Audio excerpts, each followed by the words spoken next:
일단 오늘 이제 명조 스토리 시그리카를 보면서 우리가 이제 생각을 해봤죠. 자, 시그리카, 우린 시그리카를 만났어요. 시그리카, 그리고 우리가 가장 많이 보고 싶었던 캐릭터 애니야 만났습니다.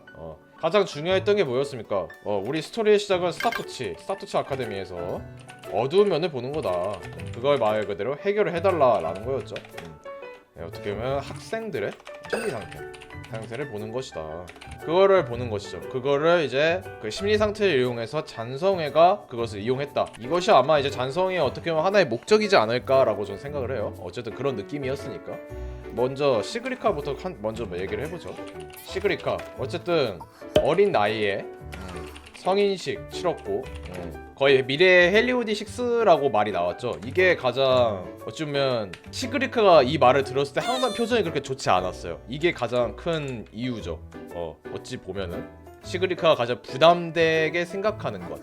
넌 이거 다 해낼 수 있잖아. 넌 미래 헬리오디6니까 넌 이거 다 할 수 있잖아. 어찌 보면 아까 우리가 말했듯이 방랑자도 마찬가지시 혼자서는 다 할 수 있는 게 아니에요. 그럼 당연히 한계라는 게 있어요. 한계라는 게 있기 때문에 시그리카도 그거랑 똑같아요. 처음엔 시그리카도 괜찮아 했던 것 같았어요. 그러면 난 이제 미래 헬리오디6를 떠나서 난 이제 성인이 됐고 더 많은 걸 할 수 있겠구나, 많은 걸 해결할 수 있겠구나라는 약간 생각을 했었던 거죠. 이런 생각도 시그리카가 많이 했었어요. 시그리카가 그런 자신만의 부정적인 감정, 어쩌면 또 다른 자기 자신을 그렇게 보면서 자기도 그런 생각을 되게 많이 했다라는 거를 이제 솔직하게 눈물을 흘리는 장면에서 이제 보았죠. 시그리카가 이게 나 때문에 벌어진 일이다 라고 하면서 자책이라는 걸 하잖아요. 그런 거 보면 그게 자책하는 게 물론 뭐 좋은 거는 아니지만 물론 필요한 걸 수도 있어요. 건강한 자책이라고 하죠. 그러니까 시그리카의 진짜 진솔한 감정을 우리가 그때 거기서 알게 됐죠. 방랑자가 이야기를 들어주면서 진짜 뭐 미래 헬리오디6다, 뭐 천재다. 근데 자기는 뭐 천재도 아니고 난 좀 다른 사람들보다 배우는 것도 좀 느리고 한 걸음 더 늦는다. 여기서 뭐 몇 배, 몇만 배의 노력을 해서 나는 그거를 기대에 부응하겠다 이런 말은 하지만 그렇다 하더라도 어떻게 그렇게 다 할 수 있겠습니까? 근데 시그리카는 그걸 기대에 부응을 하기 위해서 지금까지 엄청나게 노력을 했어요. 황금이라는 그 기대가 이제 어떻게 보면 처음엔 참 기쁘고 자기한테 나를 이제 믿어주는구나 라고 하면서 그걸 또 생각할 수도 있었겠지만 하지만 그게 점점 자기한테는 무거운 짐이 되어가고 있었던 거죠. 어쩌면 또 그것뿐만 아니라 주변에서도 질투를 하잖아요.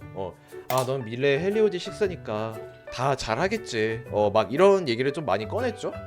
말 그대로 이 부응하기 위해라는 건 이제 책임감도 있겠지만 동시에 이제 그 친구들과 그 사람들의 인연과 뭐 사랑과 뭐 믿음과 뭐 여러 가지 진짜 참 복합적인 게 많이 들어가 있을 거예요. 그거에 대해서 자기가 배반하고 싶지 않다. 배반하고 싶지 않다. 라고 저는 생각이 들어요. 시그리카의 입장에서는.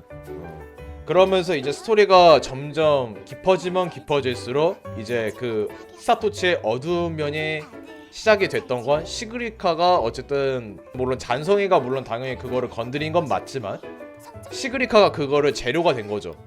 어떻게 보면 핵심 부품 같은 존재가 되었던 거죠.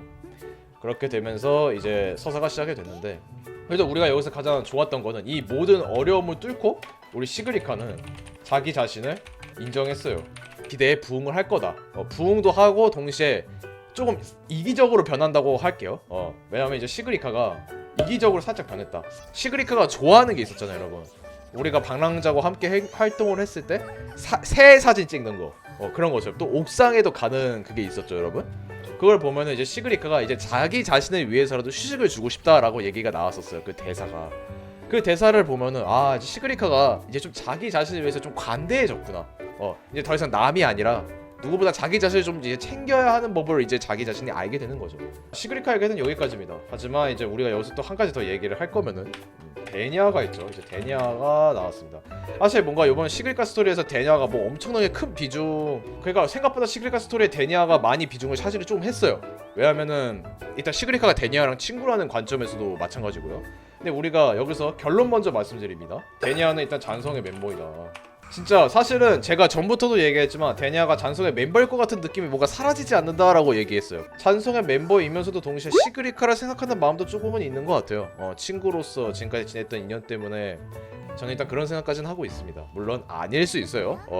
이제 데니아의 능력은 아직까지 뭐 나온 건 없지만 이 친구가 그냥 NPC로 나올 것까지는 않다. 또 얘 친구가 성은이 안 보여. 성은이 어느 위치에 있는지 모르겠어. 막 근데 옷 같은 걸 보면은 가슴 중앙 있죠, 여러분. 데니아가 약간 자물쇠인지 뭔지 뭔가 장신구로 약간 좀 장착을 하고 있는 상황이란 말이에요.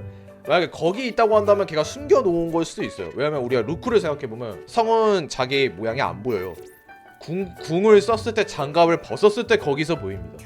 그렇기 때문에 데니아도 어쨌든 어딘가에 숨겨져 있을 것 같다라는 생각은 좀 들어요. 뭐 일단 지금 현재 많은 분들이 데니아를 생각하고 있는 속성 용융이죠. 용융이라고 많이 생각을 했어요. 왜냐면은 지금 현재 에코 세트를 보면은 용융 서포터 용융 서포터에 관한 에코의 세트가 지금 현재 가지고는 있어요, 우리가. 근데 아직까지 그거에 관련된 캐릭터가 나온 적은 없죠. 그게 없기 때문에 많은 분들이 지금 현재 추측을 하는 거는 데니아가 약간 용용 서포터로 들어가지 않을까라는 개인적인 생각이 있는 거예요. 약간 잔성의 소속이라서 그런 건지는 모르겠는데 일단 인멸 속성도 추가가 될 수 있을 거라고 생각이 듭니다. 근데 저는 가나마 가장 가능성이 있다고 한다면 인멸 속성과 용용 속성이라고 저는 봐요. 일단 만약에 플레이블 캐릭터로 나올 가능성이 있을 때 이거를 얘기하는 겁니다. 여러분 근데 만약에 안 나오면 좀 머쓱할 수 있어. 자, 어쨌든 이렇게 데니아에 대한 것도 좀 간단하게 얘기를 했는데, 사실 우리가 시그리카를 본 스토리였지만 물론 시그리카가 가장 비중이 높았어요. 근데 우리가 생각보다 데니아의 비중도 생각보다 정말 핵심 요소로 많이 나왔어요.